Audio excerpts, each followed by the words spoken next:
Good evening, Pam. Good evening, Tim. A joy to be with you. Oh, bless your heart. I'm absolutely honored to have you on my show tonight. I feel like I'm running a show now. This would normally be conducted in the woods on a Friday morning, but of course we're coming together on a Friday evening, and I feel almost like I need not introduce you because you are so well loved by everybody for the amazing information that you bring through, and your website, The Next Step, and your YouTube channel have been incredible sources of comfort and information and an explanation for what we're going through, but on a star level, which is incredible. Well, thank you, Tim. I have great respect for your work, and equally, you couldn't be doing more than you're currently doing. And I know that because I know you a little bit personally. So I know you're all over the world running workshops. You could not be doing more to be helping and supporting people at this time. So Oh, God bless bless you you. for doing that. Thank you. Thank you. Thank you. It's now when we arranged this talk, the energy was very different, wasn't it? Very.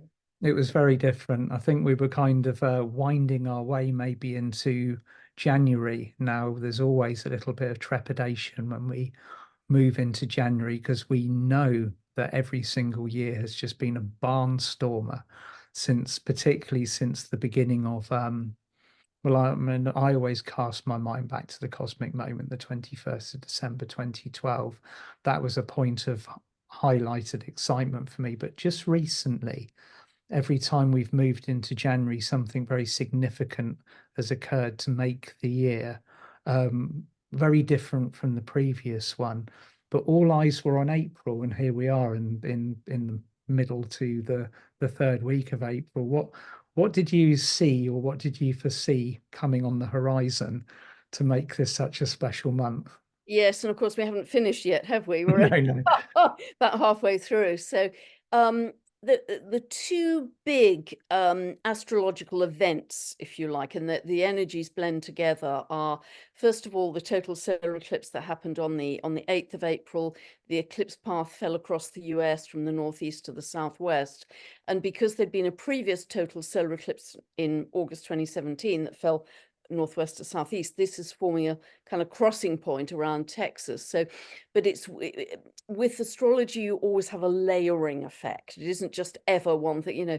Heaven knows it would be wonderful it was just one thing, but Yeah, it never is. It's very complex. So, and for the US, we have a much bigger thing happening, which is what's called the Pluto return, i.e. Pluto in its orbit for the very first time, coming back to its 4th of July 1776 place when the mm, US in its current form was established yeah, legally, constitutionally. So and that's still operational. So that is saying that the US is being very highlighted here in terms of a real transformation, a profound diving deep into who are we now in the US? Are we going to stay the same geographically with the same states? Are we going to stay the same legally, constitutionally? What are our values? What do we espouse? Who are we financially, economically? The whole shooting match, really. So that's what puts the US in the crosswires, as it were, of very rapid and radical change.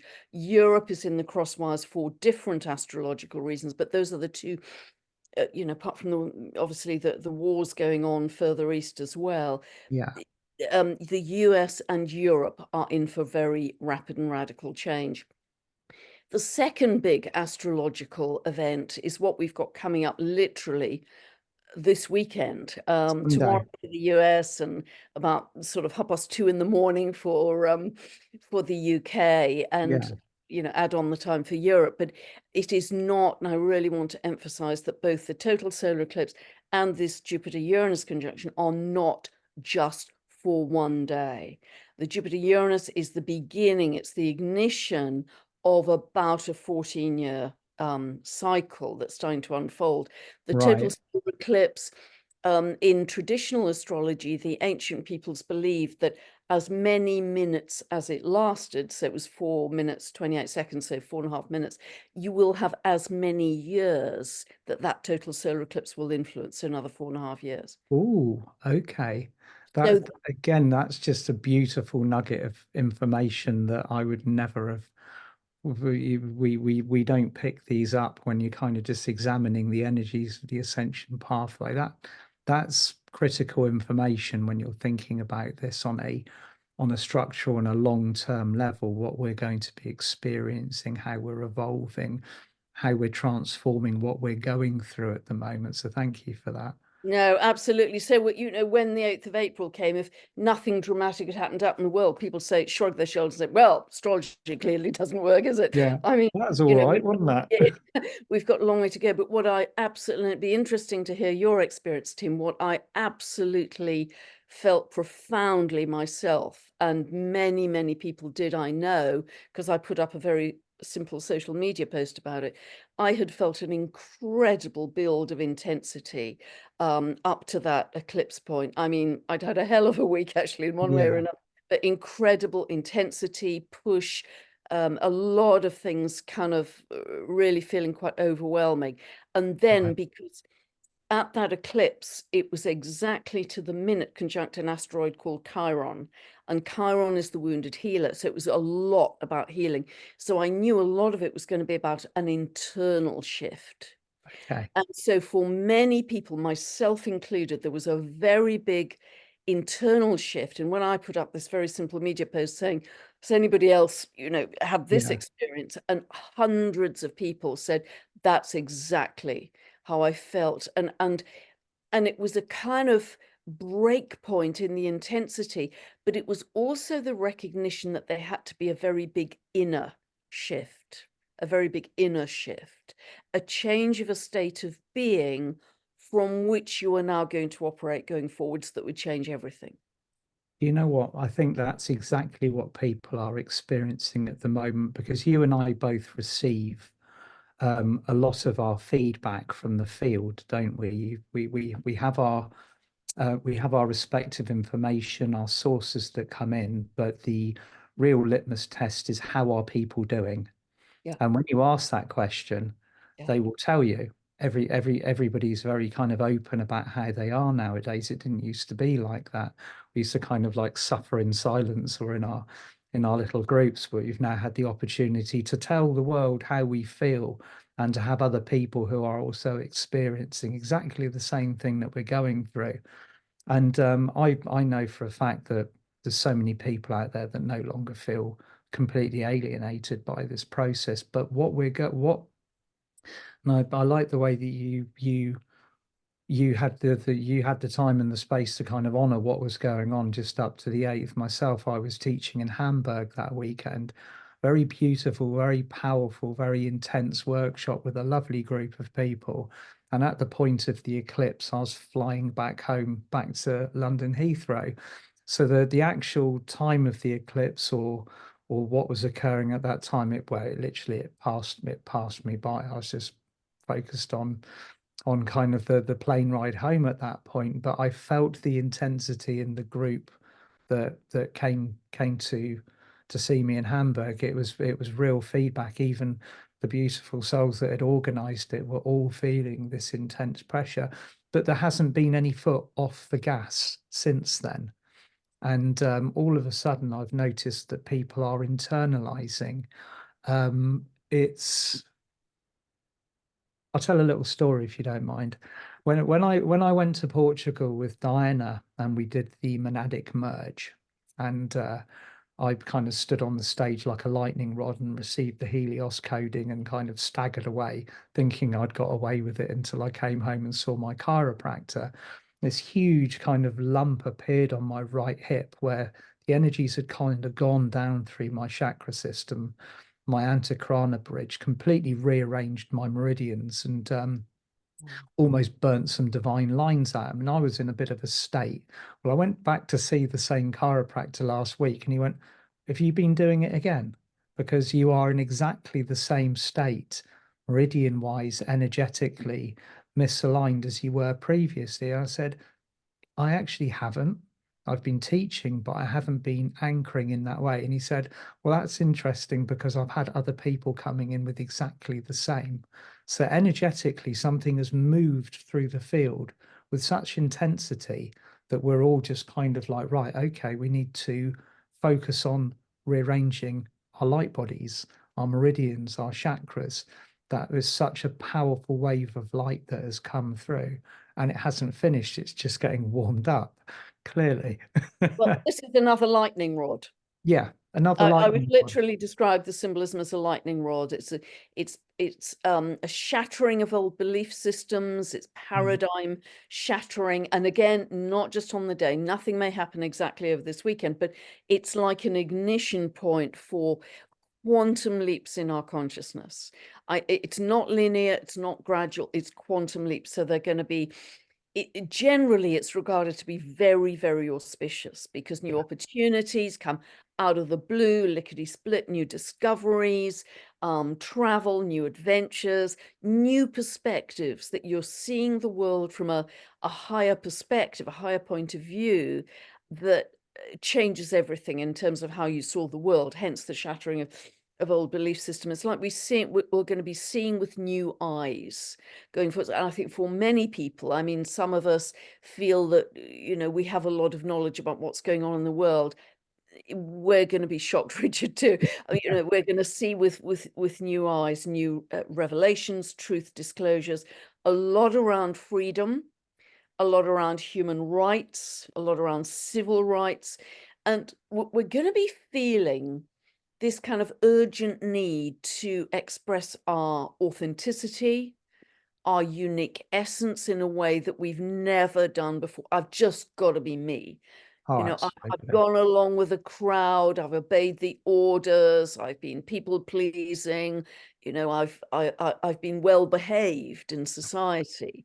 Not And this doesn't anymore. mean to say you won't be well behaved, but you'll want to be expressing your individuality in a much more creative, much bigger way than you ever have before.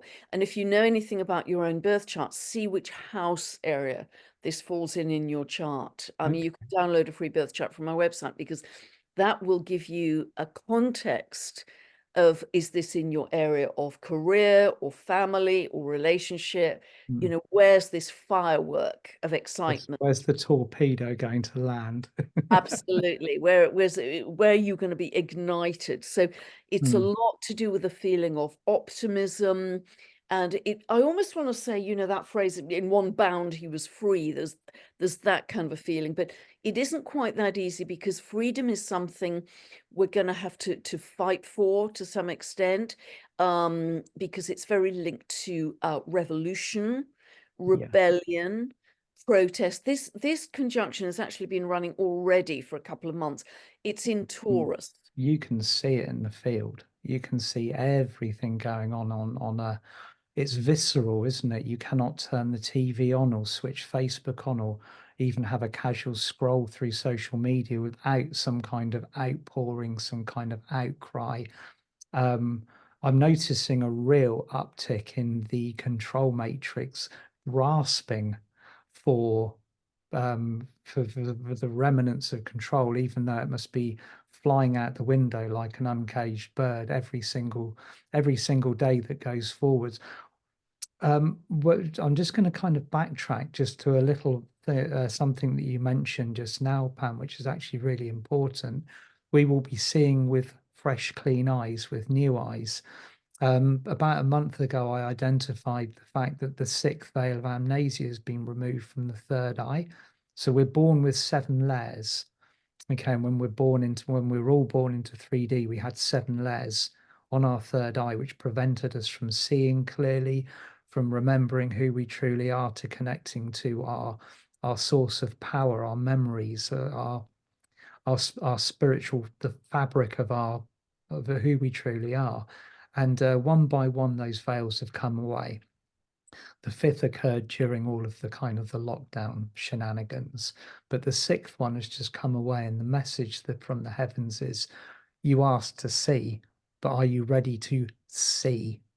Because you're not just going to see the angels, you're not just going to see the divine, you're going to see all the shadows that exist in this world, and it's going to be all at once. So there's going to be a lot of overwhelm that's involved in this. People are just receiving 100%. all of this information all at once. It's Yeah, incredible. 100%. And it's that's going to be so shocking and surprising for many, many people. And if we look at, the protests across Europe and the UK, principally at the moment, what is it about? Well, it's the farmers' protest. This conjunction is happening in Taurus. It's Yeah, to do with farms and food growing and agriculture. So it's very, no farmers, no food. That's very literal. So it's very fundamental in terms of our needs. But equally, this could be shocks and surprises to the financial system. Uranus is connected to digitization. Taurus is currencies, money, wealth, banking. So I think inevitably there will be greater moves to centralize, CBDCs. yeah, However, the direction of travel is decentralized. So if I'm looking down the time tunnel between September the 2nd and November the 19th, mm, Pluto, the planet of power, backtracks for the final time in its cycle into Capricorn. yeah, Capricorn is top down. We're telling you what to do. This is vertical structure. We are the rich elite. We have the power. You are the poor yeah, peasants. And so that is really going to be the last gasp of the old vertical top-down structure for this cycle for about another 248 years. But again, it still won't be handed to us on a plate. We have to step into our sovereignty to say, we are done with this. And we can do it peacefully. We don't have to be in any way loud or shouty or violent. It's just that inner shift of, no, I'm not doing this anymore. yeah. And I love, I really love seeing the evidence within people who are now just they're awake. There's so many. This 2024 was also described as another grand awakening. I mean, that sounds a little bit of a tired phrase to me when I say it or I repeat it, because I've said it a lot before. There have been huge waves of awakening, but I've never seen anything like this. This is everybody realizing exactly what is going on, and also combined with the added sprinkling of very good news that the astral can no longer provide the magical assistance or the magical backup to the control matrix for them to be able to cast their spells. So they've got no magic back. There's no force anymore. It's all down to us. Once we've reclaimed our sovereignty and realized that we are in the creator's driving seat, that we have to be clean internally as within, so without. We have to purify how we think, how we act, how we speak, how we engage, but ultimately claim our spiritual authority and take no more of this nonsense. When we've realized that on a collective level, that's it. It doesn't matter how much whining and protesting occurs from 3D matrix. It's game over. Yeah, it's a done deal. And this Jupiter-Uranus conjunction is all about awakening. It's, if I had to say one word, it's awakening. Excellent. Once that awakening happens, people with new eyes, with fresh eyes, everything changes. Mhm. Everything from your past changes, everything going towards your future now changes, because everything's on a different basis of you stepping into your power. And it also promotes communities, collaboration. This is a shift from vertical top-down power structure and socio-political economic structure to much more horizontal, Love it. much, teamwork. We're in a community, everybody's equal, doesn't matter ages, backgrounds, wealth, status, doesn't matter, we're all human beings. And so leadership will be very different. It won't be, I am telling you what to do. It's rather that there will be visionaries and progressives who come forward and people think, I want to join that team. I want to be part of that idea development. So being with like-minded people, I mean, we're very lucky where we live, Tim, aren't we? With an amazing, very creative, positive group of people, but with everybody doing something to make this a better world. And Absolutely. we're super lucky here, but the more you can get into like-minded groups, even if it's online, will be helpful to support you, because that's the way new societies are going to be birthed from now on. It's grassroots up, no longer top down. Beautiful. And that is how ultimately the fabric of the fifth dimension works. It's unity, it's heart-centeredness, it's cooperation, it's a level playing field. Nobody is better than another. We've all got something to add to the pot. We all have an essential ingredient. There's not too many cooks.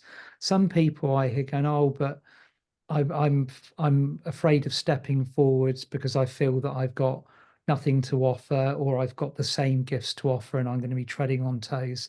That's not the case. If you're listening to this and you're thinking, I have something to bring to the table, do it. Now is your time to step up. And everybody is now in this kind of state where we all need to be supporting each other. It is the time for it to happen. Absolutely. And if I look back in history, this has happened just repeatedly every time. And particularly, it's unusual this time. It's strengthened this aspect because every planet rules a sign. Uranus rules Aquarius. Pluto, that intensifies anything it touches, has just moved into Aquarius. So it's a Yeah. bigger deal. This isn't just 13 to 14-year cycle. Additionally, it has more impetus and weight because Pluto is in the sign of rulership of Uranus. So that really strengthens the whole rebellion, revolution, individuality side. But also it's very exciting if we look back in history. These are times when there are amazing new discoveries about the cosmos. I think we're going to have a lot more galactic understanding and step back into our galactic citizenry that was long forgotten, back into ancient knowledge that is still so powerful and relevant for us today. It's going to move fast. It's going to really move fast from this point on. And if we look at people who have this aspect in their chart, they are cycle breakers, trailblazers, particularly involving technology or truth.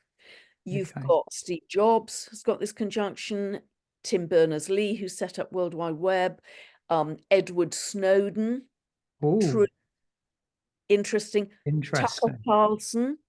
Yeah. Tucker Carlson has this conjunction in his birth I chart. see. Yeah. Okay. So he is doing amazing stuff out there. So people Yeah. who have this conjunction want to shake up the old order. And for us individually, we will want to shake up the patterns that at the soul level we know we have already outgrown. Yeah. Yeah. It might feel a little bit tough at the moment for a lot of people because all of this coming up, if you remember the kind of the good old days, Pam, where we used to kind of have a little bit of time to kind of go through our process, didn't we? We'd deal with what was in front of us, and it was kind of a little bit more individualized. And this is almost like a never-ending wave of continual upgrade, cycles of growth, things to work through, embodiments, integrations. It's just non-stop. And I think when I look into the field, when I look to what the field need the most, they need downtime. We need clarity. We need to understand that we can't push, push, push, push, push continuously. That's not how this river flows.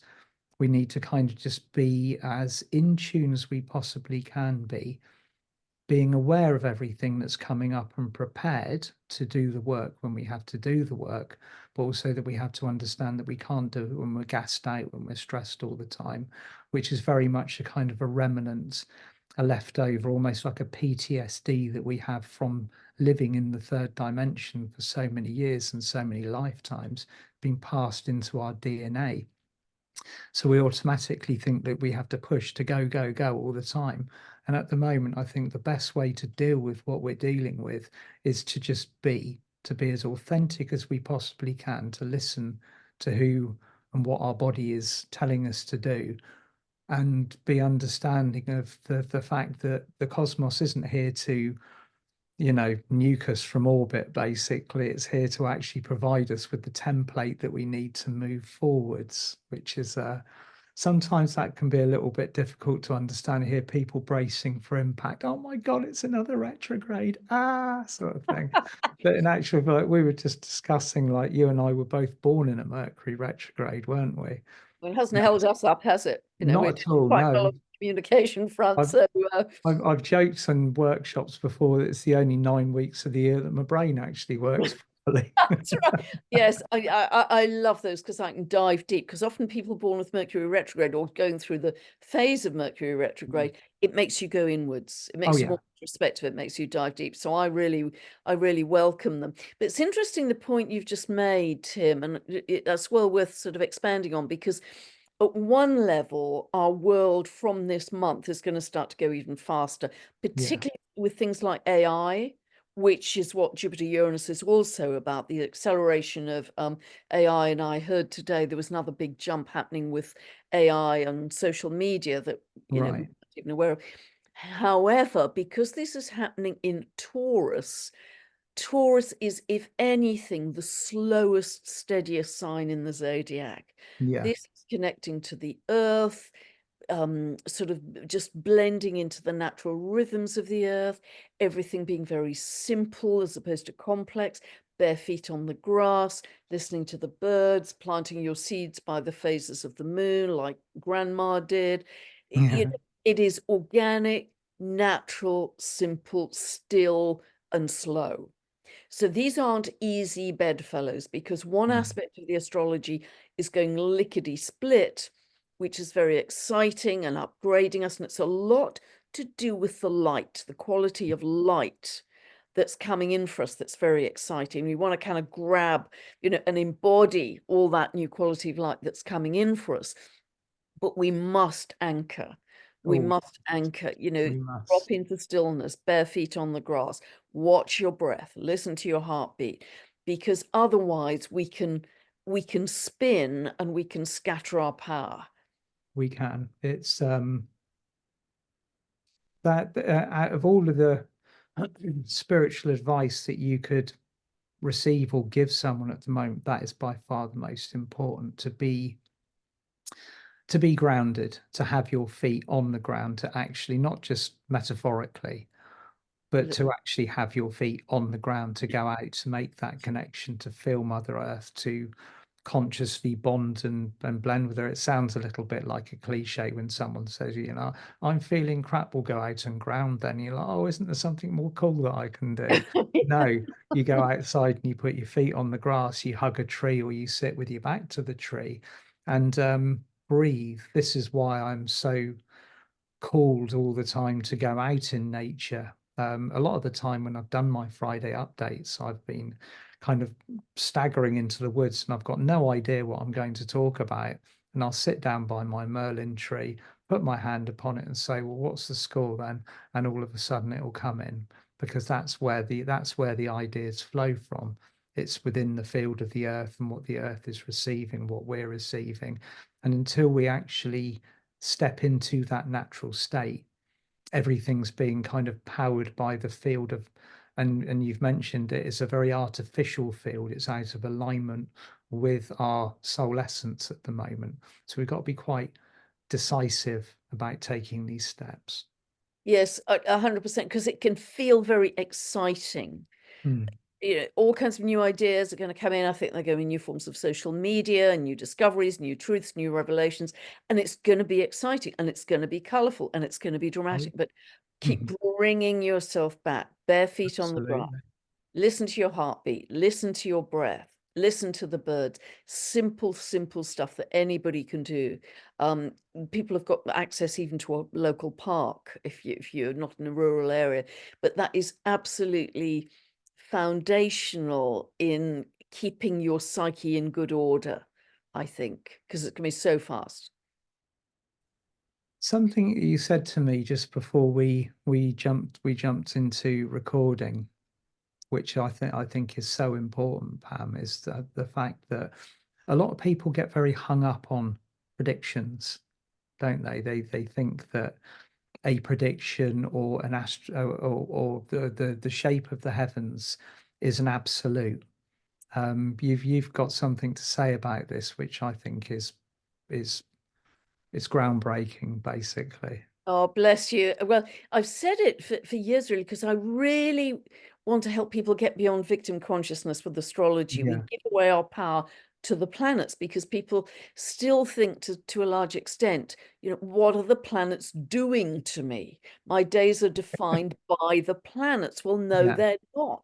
They are modeling clay for us to use strategically to create our reality. And they're just like a cosmic weather forecast. mm, You can, and if the cosmic weather forecast says there's a big rainstorm coming in, you then have choice. Okay, do I stay in till it's clear? Do I go out with an umbrella? What do I do? I have choice in how I use that information. But I do believe that astrology is only a part of the picture in terms of how we create our reality. It's a very useful set of information. It's useful if we use it strategically, but we, as masters of our frequency, we decide what we do with that information. It's just modeling clay. It's just your sheet of music where you have free will and latitude in how you play it. And I really want to get people beyond this sense of fatedness and planets do things to me and what's tomorrow going to bring, because tomorrow is kind of set like a film set and there's no escape because that's how it is, because the nightly news says that's how it is. yeah, Rubbish. Tomorrow's invisible. We're mm, creating it. You, in listening to this video with Tim and I, you are creating your reality for tomorrow. So you absolutely. choose what that's going to look like. And if you've got some astrological information that can reinforce your decisions to find strategic times to do certain things, but it should never, ever dictate to you, because then you're giving away your power to the planets. You're giving away your power either to the politicians or the planets or the boss or the da-da-da-da. We have to take it back within ourselves. That's the big shift. That's amazing. It's again, it's the whole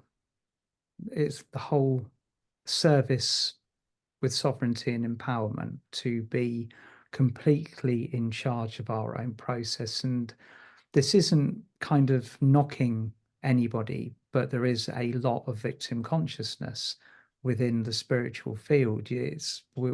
I have it, we all have it. On some level, there is always a degree of shadow program that will go, poor me, when things are getting tough. What have I done to deserve this? How could I have changed this better? And like, oh, Saturn's done it to me again, sort of thing. It's because obviously I used to very much associate Saturn being the master of the initiation. So if I was going through something particularly grueling, it used to take me back to my 29th year, which in all fairness was an absolute howler. But so then I used to kind of have it in my mind that every time I went through something tough, it was the fault of Saturn. And no, we are in control of our own process. It's so important to understand. I don't know how you feel about this as well, Pam, but I feel also that the impact of the set energies that astrology provides has far more weight on the outcome of the remnants of the third dimensional matrix than it does for those of us on the pathway, moving up through the frequency ladder. Those that are resisting the process must be getting hammered. That is 100%. logic. I really agree with that, Tim. That's very, very well observed, because the collective tends to operate at a, consensus reality, a slightly lower level than many of us who are doing spiritual work. And so, yes, they feel the impact of any challenge much more heavily. But it's interesting. I've never mentioned this publicly before, but the chap who did my chart, well, I was introduced to astrology an awfully long time ago in Toronto with this big guy from Jamaica who was an astrologer who I met at a yoga class. And in that very first session, I spent 7 hours with him. And Wow. one of the things he said was, you will evolve beyond your chart. Yeah, I I like thought, that. how could that be? This is just magical and amazing. And I've got Yeah, decades of learning to go, which indeed I had.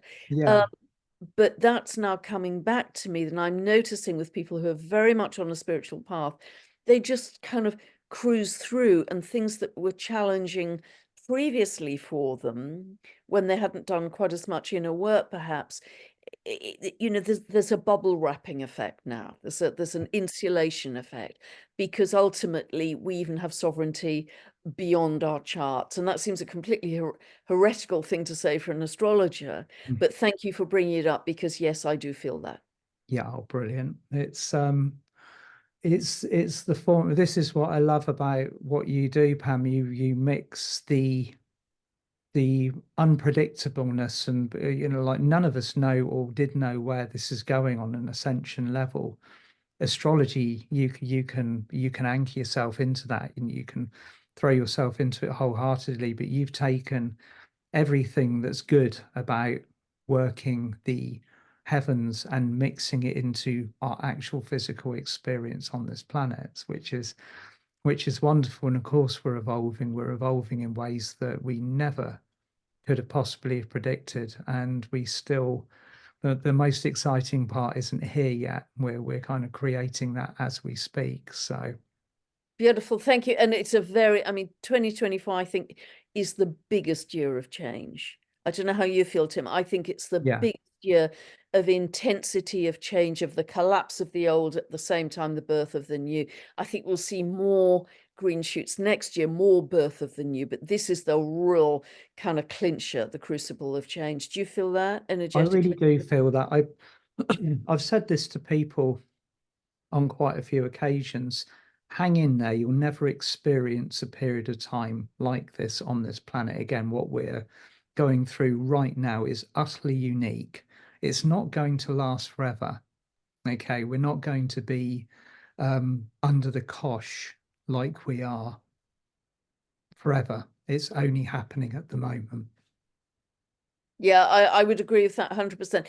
Slightly tougher time coming in beginning of September to the 19th of November, but it's hollow. It's loud, but it's hollow. So Yeah, just know it's the last gasp. Just know it's the skinny wizard behind the curtain. Just having a know. tantrum, basically. Absolute kicking teddies out of pram. Just know that we are already on a roll with our sovereignty to a very, very different place. So don't get knocked sideways if things at the 3D level appear to be going backwards a little bit. They're not going backwards. It's just the last remnants, as it were. And then from that point we build and build and build. It's I've always managed to remind myself, and I remind other people as often as I possibly can. We have to witness what we're witnessing. We have to.